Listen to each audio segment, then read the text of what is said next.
Good afternoon, everybody. It does. It smells like, I don't know, potpourri or something. It smells lovely. Welcome back to those who traveled with us out west. It was a really great trip, three days of wonderful activities. Okay, so tomorrow is one of the president's favorite holidays, and many of my colleagues as well, as I've been hearing all day long. And so it's St. Patrick's Day, as you guys know, and it's also, fun fact, my mom's birthday tomorrow. So thank you. That's what I was about to do. I know she's watching, so you guys have to behave. My mom is watching. Happy birthday, Mom. So President Biden will host Leo Varadkar, Taoiseach of Ireland here at the White House for a bilateral meeting and St. Patrick's Day celebration, continuing a long-standing St. Patrick's Day tradition here at the White House. To kick off the celebrations, Taoiseach and his partner, Mr. Bennett, will join Vice President Harris and the Second Gentleman for breakfast at the Naval Observatory, where they will be serving eggs St. Patrick's, of course. Apparently that's a thing. It's going to be exciting. Later tomorrow morning, the president will meet with Taoiseach for a bilateral meeting. In the afternoon, the president and Taoiseach will go to the Capitol for the annual Friends of Ireland luncheon. And in the evening, the president and Taoiseach will return to the White House for the St. Patrick's Day Shamrock presentation ceremony and reception, including a special performance from Ireland's own Niall Horan. Niall is a multi-platinum selling singer-songwriter who has toured the globe, including with One Direction. I'm going to keep my comments to myself on One Direction. I don't know who they are. Sorry. Many of you, I'm sure, do. But I know. Okay. But I know a few members of my team are truly excited about that, especially Allison. You guys all know Allison, one of our wranglers. She's been thrilled this past couple of days. So, anyway, St. Patrick's Day, we're all excited to be celebrating that tomorrow here at the Biden White House. And so I'm sure you guys will all be celebrating with us and the rest of the country. But today, we have very sad news, a goodbye to one of our day ones, one of our OGs, members of our team, Kevin Munoz, who is sitting right here. Many of you know him. He was here the day one, obviously, day oneers of this administration. And since Kevin joined the Biden world in 2019 for the campaign, he has affectionately been known as our Florida man for his knowledge of all things Florida. If you have any questions about Florida, Kevin is your guy. That is his home state, of course, and Dr. Munoz. And we affectionately call him Dr. Munoz for his leadership during the early days when we were still in the throes of the COVID pandemic. And Kevin took that on without complaint and with clear brilliance and really led us through that path of what was happening very early on in the administration. And as you know, and again, just to add, he embedded himself into the core team of the White House response team on COVID, and with their strategic decisions and how to move forward on COVID-19. And Kevin has just been, again, brilliant and fantastic in that role. Those were difficult days, as you all know, working around the clock, and Kevin was exactly the right person for the job. He thrives in the pressure cooker and has been a strategic and effective communicator on some of the most complex and critical issues we have faced as a country. Kevin has also been an important spokesperson for us on issues of deep importance to the Latino community and also LGBTQ Americans, and he has helped reach Spanish-speaking Americans across the country as a strong and effective bilingual communicator. Kevin is wicked smart. And has a huge heart. He cares about all of these issues, and he cares about his colleagues, and he certainly cares about the work that we've been doing here these last 2 years, and we will miss him dearly. And but he won't go far. And also his birthday was yesterday, so happy birthday, Kevin. But we love you, and we will miss you, and thank you so much for your dedication and for your service. With that, Darlene. Thank you. 2 questions on banking. So the Treasury Secretary was on the Hill this morning testifying that the system remains sound and people can be confident about their deposits. When the president addressed the situation on Monday, he said that he was going to ask Congress and the banking regulators to strengthen the rules for banks to make sure that this type of failure is less likely to happen in the future. At this point, can you be a little more specific in terms of precisely what the president is looking for from Congress and the banking regulators on this issue? So to answer the first question, I guess, we have seen bipartisan support on a piece of legislation, Warner-Porter bill, and so we appreciate those folks putting their ideas together and putting that on the table. So we're going to work closely at that bill and other regulatory changes as well. As you all know, the Obama-Biden administration put in place tough requirements after the 2008 financial crisis to make sure that this sort of crisis would not happen again. But unfortunately, in the last administration in 2018, some of those rolled back some of those regulations that would have been incredibly important as we move forward. So as the president said, Congress and regulators must strengthen those rules for larger banks so that this doesn't happen again. And so again, there's a legislation that we are encouraged to see, and we'll continue to work with Congress on what else can be done. But as we know, we can't. There's quite a bit that we can do administratively, but without Congress, without Congress, we can't fully deal with this issue. So as with your question on the regulators, already underway, the regulators at the president appointed over the last few years, reversing the changes that we saw in 2018 under the last administration that I just mentioned. But we need Congress to take we can't let Congress off the hook, and they need to take action. So it's going to take both Congress and regulators to strengthen those rules, and so that's what we're calling on to do. And secondly, there are reports that a group of banks and other financial institutions are working on a $30 billion or so plan to shore up First Republic Bank in California. Can you say what role the U.S. government has in terms of trying to pull this rescue package together? So I'm not going to comment on any specific actions or any specific institutions from here, because of the actions that the regulators took over the weekend at the president's direction. Depositors know that they are safe, and banks have access to resources to meet those depositors' needs and demand. But I'm not going to get into any specific situations from here.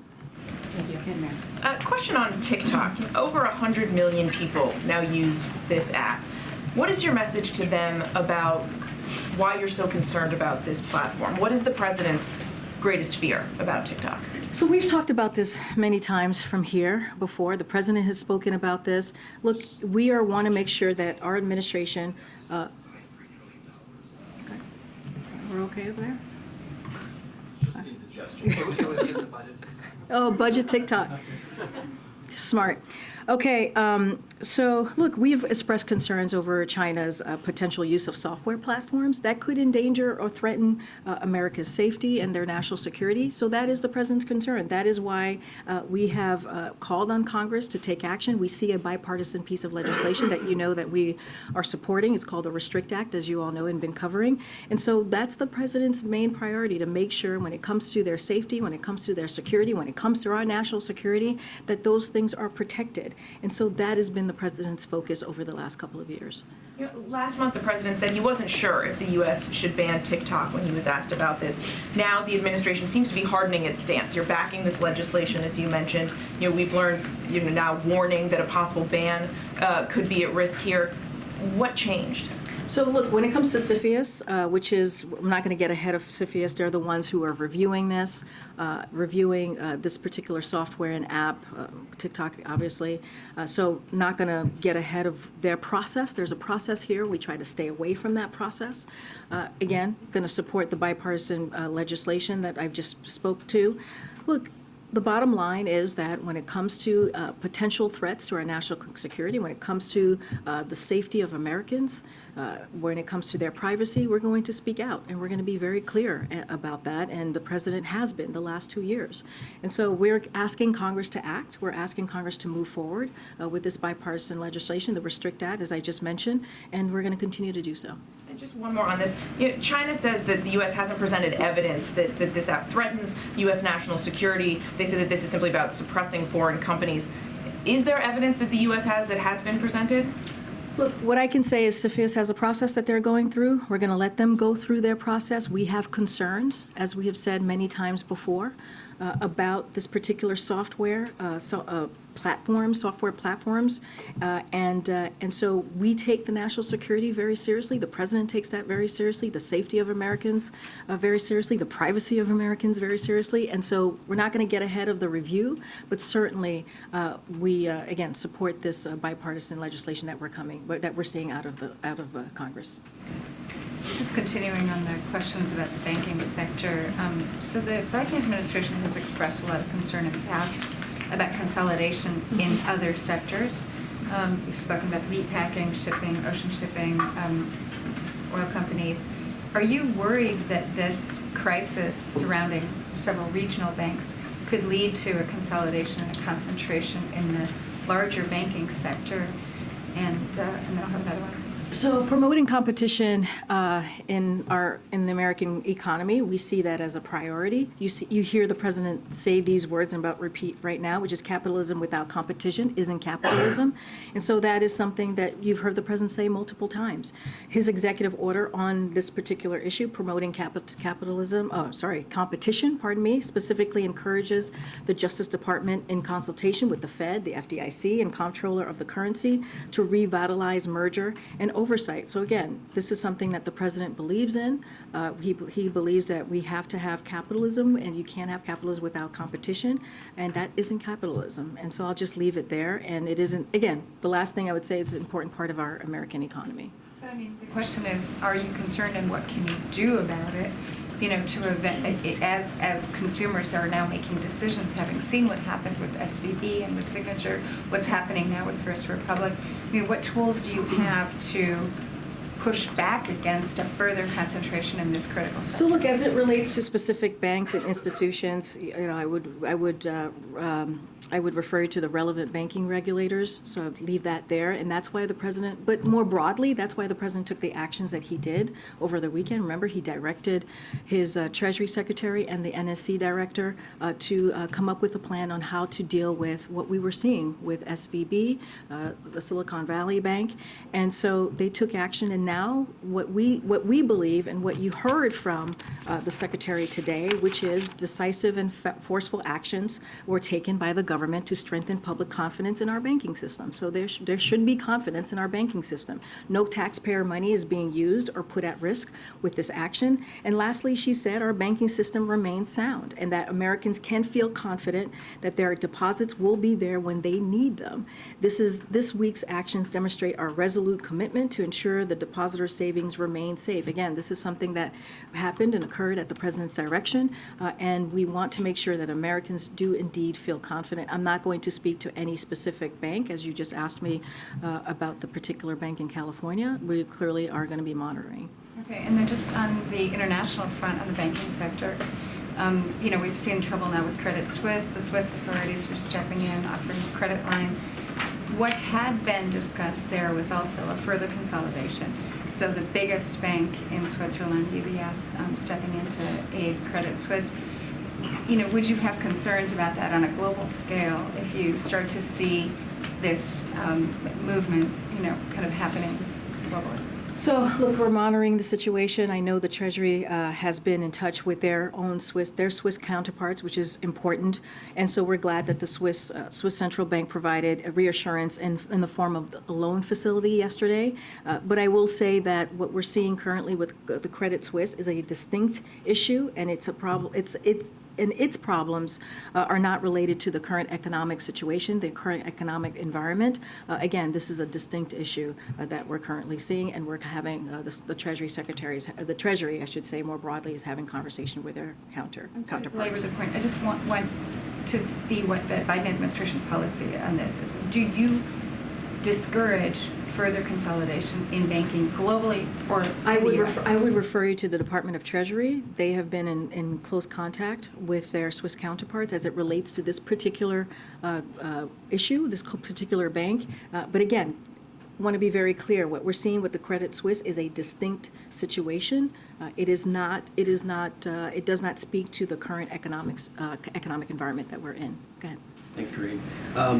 You referenced the Dodd-Frank rules just a few moments ago. Do you believe that Silicon Valley, excuse me, do you believe that Silicon Valley's bank's failure could have been averted had those Dodd-Frank rules not been rolled back during the previous administration? So right now, and the president said this in his remarks on Monday, that we got to get a full accounting of what happened. We need to know exactly what happened, so we know who to hold accountable here. Right now, his economic team, the president's economic team, is focused on stabilizing the financial system and protecting depositors, not investors. We've been very clear about this. But again, it is not 2008. The banking system is far more resilient on a better foundation, thanks to the tough requirements that were put in place by the Obama-Biden administration. And I just said this moments ago, in 2018, we saw what the Trump administration did. They did roll back some of those tough requirements. But again, we need to see exactly, do a full review, get a full accounting of what occurred, so we can make sure to hold those to account. And the administration moved to insure all deposits at Silicon Valley Bank and Signature Bank through the FDIC's Deposit Insurance Fund. So will that be the policy going forward for other bank failures? And in terms of future legislation, does the administration support changes to the existing $250,000 cap on FDIC insurance limit for checkings and savings accounts? So again, I'm not going to get ahead or get into hypotheticals on what the future is going to hold. And I've said this moments ago as well, which is, look, we need Congress to act, and we need Congress to take a look of what else can be done. That's why we're supporting the legislation, the bipartisan legislation that just mentioned. Look, the president, as I mentioned also earlier, the president appointed regulators over the past 2 years to reverse the changes that we saw in the last administration. But again, Congress needs to act. As far as the $250,000 deposit insurance limit, we have more to say on the specific regulatory changes in the next few days. I'm not going to get ahead of what the regulators are going to decide moving forward. But that's something that you guys are looking at. I'm just not going to get into specifics or get ahead of what they're currently looking at or what they're going to be announcing. And then just on a different topic, in terms of the video that you guys released of this U.S. drone that was intercepted by a Russian fighter jet, can you tell us if the president was involved in the decision to release that footage and why he or the administration felt it was important to get that out to the public? So look, this is something that I believe the Pentagon believed it was important to get that out so that the public can see. I don't have any internal conversations to read out about how it came to be. I know that there's many times during this administration where we feel it's important to have transparency and to show the American people exactly what occurred. I just don't have any internal conversations to lay out for you at this time. Yeah, thank you, Karine. What is the White House's reaction to environmental activists critical of the Biden administration's approval of the Willow Oil project? They argue that the president has undermined his own goals on climate change in approving this. So a couple of things there. Look, the president, when it comes to, you're talking about the Willow project? Yeah, the Willow Oil project. Look, the president kept his word when where he can by law, right? That is important to note. And as the Interior Department said, some of the company's leases are decades old, granted by prior administrations. The company has a legal right to those leases. The department's options are limited when there are legal contracts in place. For example, the DOI solicitor under President Clinton and law professor at U.S. Hastings said they have lease rights and that can't be ignored. That's a big figure on the scale in the favor of development. And so I'll leave it there. But again, the president is delivering the most aggressive climate agenda in the U.S. history, and that is going to be his continued commitment to the American people. And so is it the position of the White House that there was no other option other than approving the permits for the project? Well, I just laid out. There was legal right to. They had legal right to those leases, right? And the president's going to do what what he can under the as the law permits. And so again, this is a president who's delivered on the most aggressive climate agenda in the U.S. history, and he's going to continue to do that. And do you have a reaction or response to the 2 lawsuits filed by conservation groups against the government seeking to stop the project? I'm not going to comment on any lawsuits at this time. Go ahead.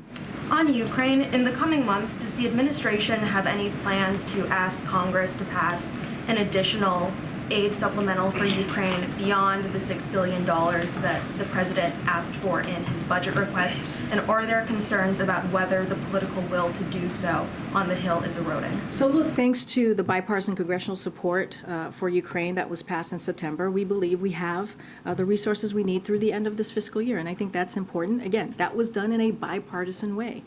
So of course, we're going to continue to elevate whether any additional resources are needed based on the conditions that we're currently seeing on the ground, that we see as we move forward on the ground in Ukraine. But again, we appreciate the bipartisan support that we saw in September. We believe that it's going to go through the end of the fiscal year. And again, everything that we have done as it relates to Ukraine has been done in a bipartisan way. Thanks, Karine. You said the White House tries to stay away from the CFIUS process, but has there been any communication between the White House and CFIUS on the issue of TikTok? I don't have any conversations to read out at this time. I just don't have any. This is a process that's done on its own, separately, but certainly I don't have any conversation to read out. Just another one. Is the administration planning for different contingencies as it relates to the case over the abortion pill, particularly as yesterday it seemed that the judge seemed receptive to the argument that the pill is unsafe? So I want to be careful here. I'm not going to get into any litigation that's currently happening, stay out of or say anything that might get in the way there. But this is about FDA's authority to make its independent evidence-based decision on drugs. This is what this is about. Decisions on what medication can be used in our country should not be determined in a court. They should be determined based on their safety, science, and the data. And so the bottom line is that mifepristone is safe, and there is no question about that. We know that because it's been around for 2 decades. It's in more than 60 countries across the globe, clearly. It has been exhaustively shown to be safe with real data on countless occasions, and it has been used in this country, again, for more than 20 years. So we'll wait for the next steps, not going to get involved in what the judge said yesterday. We're going to see where this goes, and we're not going to say much more from here. I understand. On that, there was some criticism about the White House after the draft decision of Roe v. Wade, or the opinion that overturned Roe v. Wade, that they felt the White House had weeks to prepare for what became the overturning of that opinion, and activists and even some Democratic lawmakers felt that the White House did not have a robust plan in place to respond to that. So I'm wondering, in this case, is there planning underway here at the White House in case this There's been discussion here at the White House about what could happen next in case the judge decides to make this really potentially unprecedented decision. But I just want to go back to the Roe v. Wade and the criticism that you just said that we received, and I would dispute those. I would dispute those criticism because on the day that it happened, you heard from the president. He laid out some executive actions from this White House on how to move forward. This is a president, and the vice president has been very vocal on making sure that the health of women are protected across the country. We're talking about millions and millions of women, and he's going to continue to do that. That is not going to change from this White House. And we've continued to take action since then through the HHS and DOJ. And other parts of his administration. This is an issue that's important to this administration. And again, what can potentially occur here is sadly, unprecedented. And this is going to put everything that we have seen since June, when Roe v. Wade was taken away from women, puts women's lives in danger. And now we're seeing anti-abortion legislation across the country, again, dangerous to the health of women. And we're seeing, national Republicans talking about a national ban. Again, that is dangerous to women. That's something that the president's going to continue to speak out against. Go ahead, Chris. Thank you so much. The NSA Director General has called TikTok a loaded gun because so many Americans Americans rely on it, both for social media and they say they get their news from TikTok. Does the administration agree with that assessment? I'm just not going to get ahead of any comments that's been made on TikTok at this time. Again, CFIUS is doing a review. We're going to let them do their review. We've been clear about our concerns, express our concerns with the software, this particular app, because the president believes that it's important to protect the privacy and the safety of Americans. It's important to protect our national security. But I'm not going to get ahead of the review. Again, we're showing, and we've been very clear in supporting the bipartisan legislation. Let me try it this way. Does the president think that Americans should be on TikTok? Again, I'm not gonna speak to that. What I can speak to is what the president believes that he needs to do, which is making sure that the safety and privacy of Americans are protected, and he'll speak to that. But I'm not going to speak to actions that the American people should take or not take. I just want to follow up on the video that was released of the drone. Given that it clearly refuted the initial accounts that were offered by the Russians about what happened, is there a broader impact on U.S.-Russia relations? In other words, has it made an already incredibly tense relationship worse?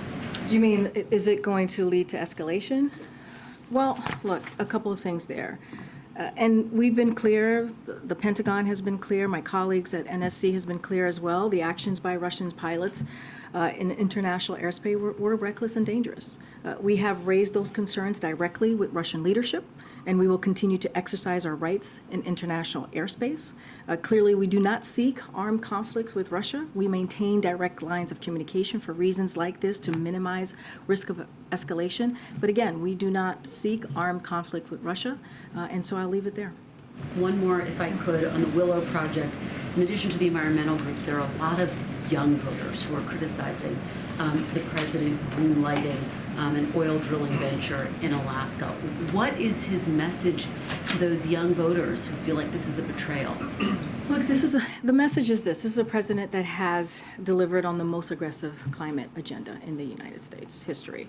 And he's going to continue to do that. And he has the receipts for it, right? He has conserved more land and water in the first year than any president since JFK. He has fully closed off the U.S. Arctic Ocean to new oil and gas leasing. He has secured record investment in climate resilience and environmental justice. And his economic agenda is fueling an unprecedented clean energy manufacturing boom that is bringing energy costs down, reducing America's resilience on oil, and finally putting us back on track to meet our clean energy projects. Again, this is a president who has done more on climate change than any other president in history, and he's committed to it, and he's going to continue to do so.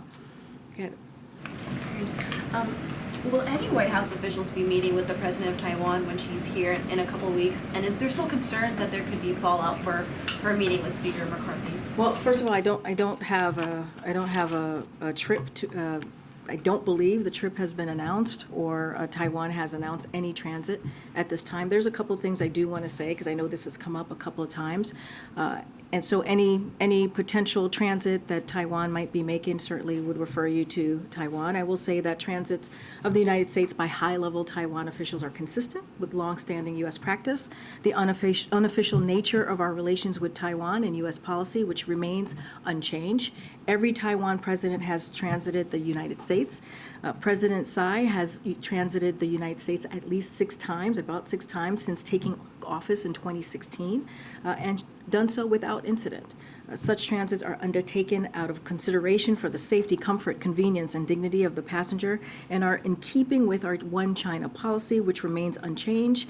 Transits are not visits, they are private and official and unofficial. So I will also note that high-level Taiwan officials have typically met with members of Congress, which is a separate and co-equal branch of government during past transit, but I believe that Taiwan has not yet announced a transit at this time. Another quick one on banking. Is there any actions that the White House is taking right now before Congress can pass any new legislation to prevent further contagion, further banks from failing, and that potentially bleeding into the economy? Well, as I mentioned, as you heard from the president directly, over the weekend, and he talked about this on Monday. He directed his NEC and Treasury Secretary to work with the bank regulators to take action. And you heard directly from the Secretary of Treasury today about what those actions were able to do to give confidence to the American people, making sure that taxpayers do not have to pay or not responsible for what investors did, and making sure that our banking system continues and remains sound. And so those actions that the government took. The weekend. Anything since Well, I can tell you this, that we have said that there's going to be more will be said on this once we find out how this occurred and getting to the bottom of exactly what happened. The president thinks that's very important to do. He spoke about that on Monday, so not going to get ahead of that. In the meantime, Congress needs to act. It's important for Congress to act. There are things that we can do in the administration, but in order to really deal with this issue, we have to act. That's why we're not in 2008 because of the actions that the Obama-Biden White House took. But again, many of those actions that were taken after what occurred in 2008 were rolled back by the last administration. So we have to actually address those issues. And so we're asking Congress to do just that. Go ahead, Alicia. Thank you, Karine. President Biden has said before that he himself does not have TikTok on his phone. Do you know if any of his grandchildren or any other family members who he spends time with has it on their phones? I do not know. Find out. I mean, he spends time with them. I hear he spends time with them. And he's been influenced by them before. I hear it. TikTok, It's just not something that I'm aware of, and I'm just not going to speak to. They are private citizens. I'm just not going to speak to what they have on their phones or not. Got it. And on the Polish fighter jets, just last month the Russians warned that if the UK provided fighter jets to Ukraine, it would have serious military and political ramifications for the entire world. I know that John Kirby stressed that this was a decision by Poland, but how does President Biden think that decision will impact the war and also potentially impact NATO? So as my colleague at NSC said, Admiral Kirby, it is a sovereign decision that is made by a country. It's their decision to make.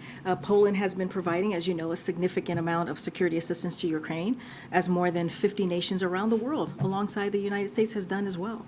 And so, look, we are committed, and we've said this before, and because of the president's leadership, you've seen NATO be unified, you've seen the West be unified, to committed to making sure that the people of Ukraine is able to fight for their democracy and for their freedom. Remember, this is a war, as you all know and covered, this is a war that Russia started. They are the ones that are invading a sovereign nation. And so we believe it's important, along with our allies, to help Ukraine the best that we can. And so we're going to continue doing historic amount of security assistance, as we have done, and to make sure that they have what they need to continue to fight for their democracy and their freedom. I hear what you're saying about the decision making, but does the president think the decision will only impact Poland and Ukraine?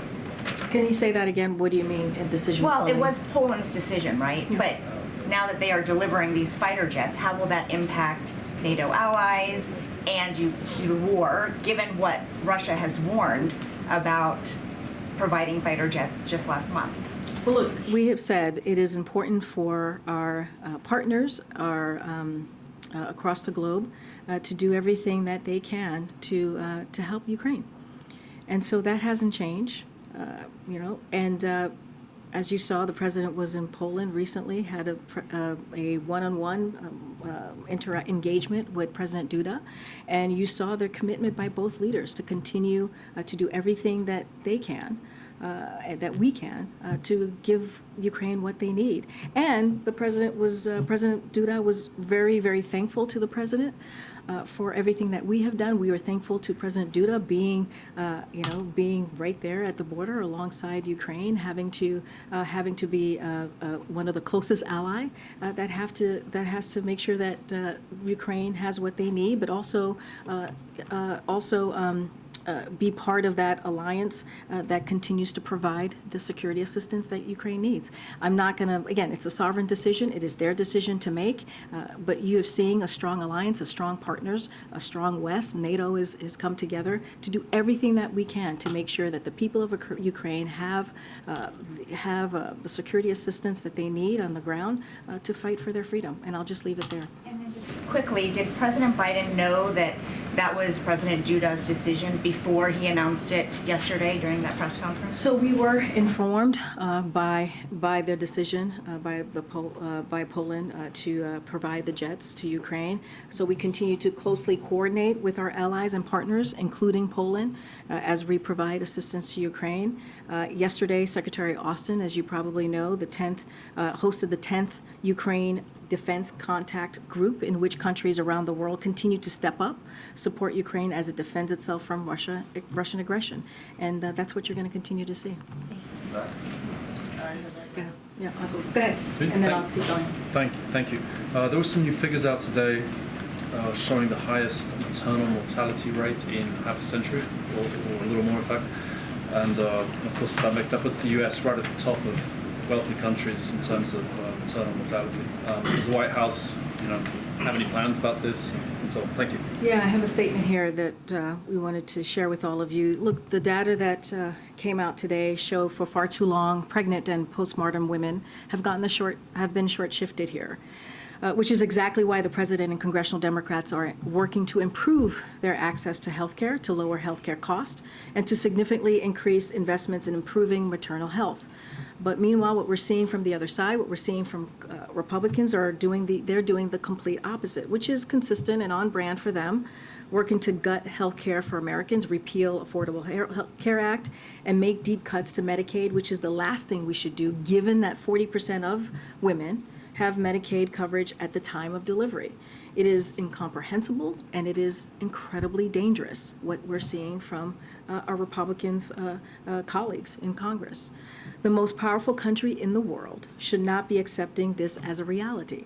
This is a crisis, and we are taking action. The president and the vice president will continue this fight to ensure pregnant and postpartum women and all Americans have the care they need to stay healthy, and that's a commitment that you'll see from this president. Go ahead, April. Two questions. First, on the abortion pill in the Texas case, what happens to disadvantaged women, particularly in the Black and brown community, if this pill is abolished or not allowed in that state? What happens? So look, I'm not going to get ahead of the decision that the courts are going to be making at any time soon, today, who knows, a couple of days, going to stay out of that. But we've been very clear. We've been very clear that what could potentially happen is unprecedented. We're talking about a pill that's been around for 2 decades. It's been in more than 60 countries across the globe. That is safe. And this is something that the FDA should decide on what's safe and what could be beneficial to women's health. So yes, if this were to occur again, I'm not going to want to be very careful here.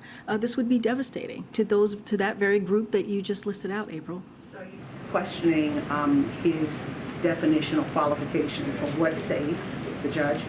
I'm not questioning anything at this time. This is something that the judge has to decide. Want to be very careful. This is an ongoing litigation, but what could happen would be unprecedented. And the president and this administration, you're going to continue to hear us speak up for women across the country. And next question, Shanquilla Robinson. Ben Crump has sent a letter to the White House about this case. This young woman was killed in Mexico in October of last year. The suspect is in this country, along with those back here, along with those who were present during the deadly beating, okay? He sent a letter asking for extradition of the suspect to Mexico for the Mexican authorities to deal with, or if not, take jurisdiction of it here and deal with it. What's next? What's the White House willing to do? So let me just first say our hearts go out to Ms. Robinson's family and friends. It is devastating what occurred, and certainly the tragedy is just devastating. And we've been following the news here, but because there's an FBI investigation underway, there's very little that we can say. We got to, as you know, we are very careful about criminal investigations or any investigations that are currently happening through DOJ, in this particular case, FBI.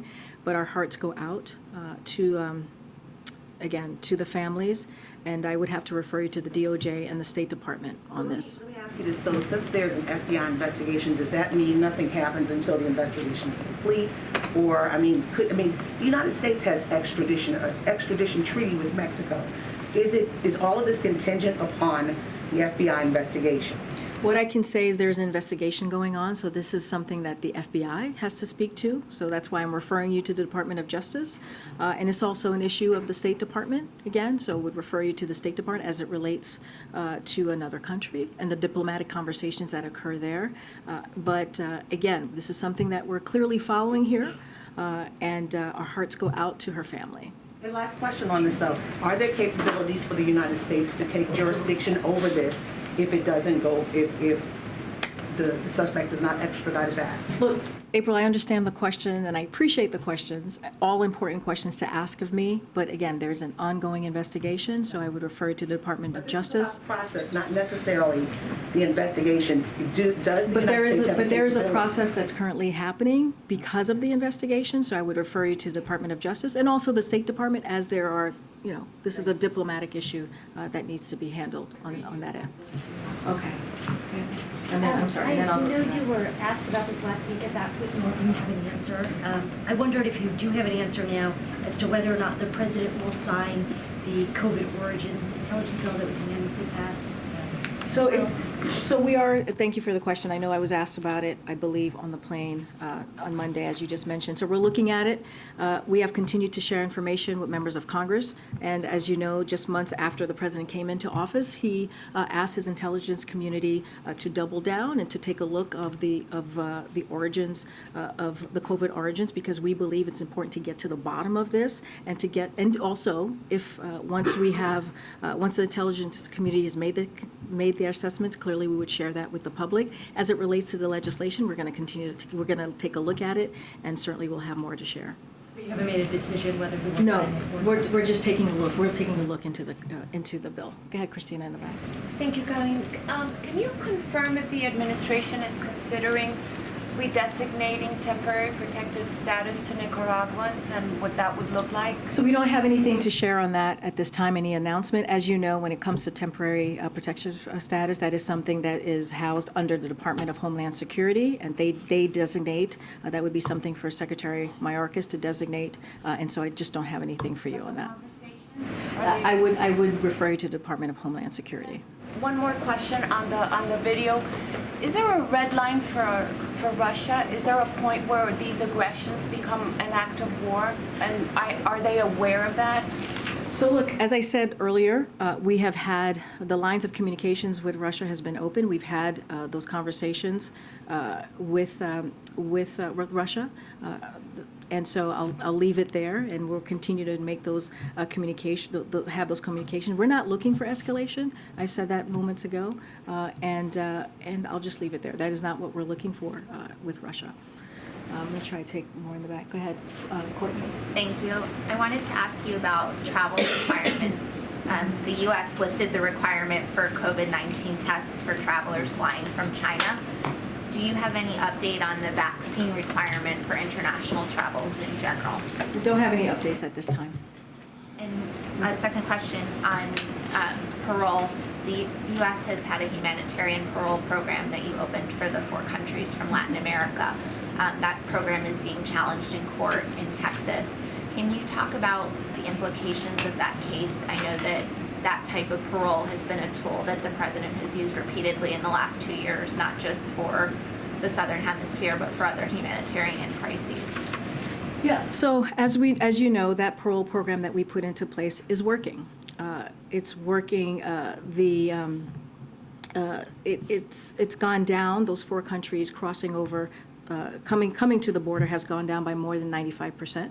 And so this is a program that the president was able to utilize because of the tools that he had in front of him. Remember, Congress is not acting. Republicans refused to take action. The president put forth a comprehensive immigration reform bill on day one, and they have refused to work with us. So again, the president put this program together, and again, it's working. And instead of Republicans in Congress or Republicans working with us on fixing this issue or dealing with a real issue, the border, they want to repeal a program that is actually doing what it is supposed to be doing. So this is a political stunt by them. This is something that they're not serious about, and it is unfortunate. Look, we're going to secure the border. And do the work. You've heard from Mayorkas on this. Do the work, Secretary Mayorkas on this. Do the work to continue to do that.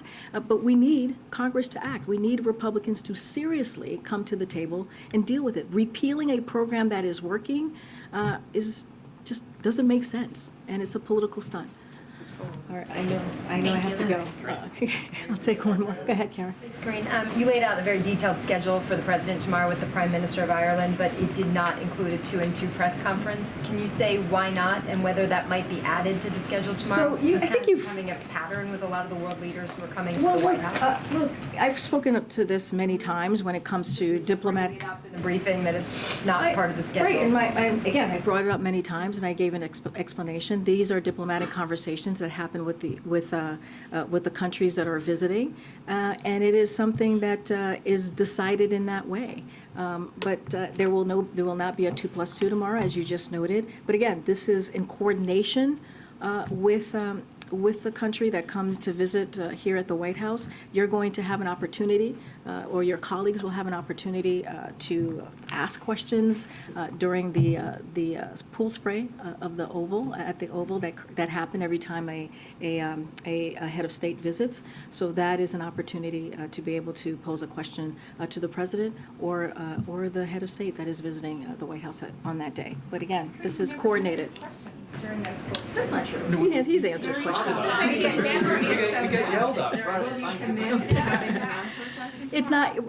Here's. Shout it down when we're in the. Shout at us to get out. I hear you guys. I hear you guys. Look, the 2+2 is something that is done in coordination with the country that is visiting. That is not something that is unilaterally decided. That is something that is in discussion with the other country. I was asked about the 2+2. I also was adding that there is an opportunity where press will be in the room with the two leaders. I cannot speak to who's going to take questions or who's not going to take questions. As you know, this is a president that takes shot at questions often, but the 2+2 is not a unilateral decision. It is a decision that happens with the visiting country in coordination with them. With that, guys, I'll see ya. Thank you.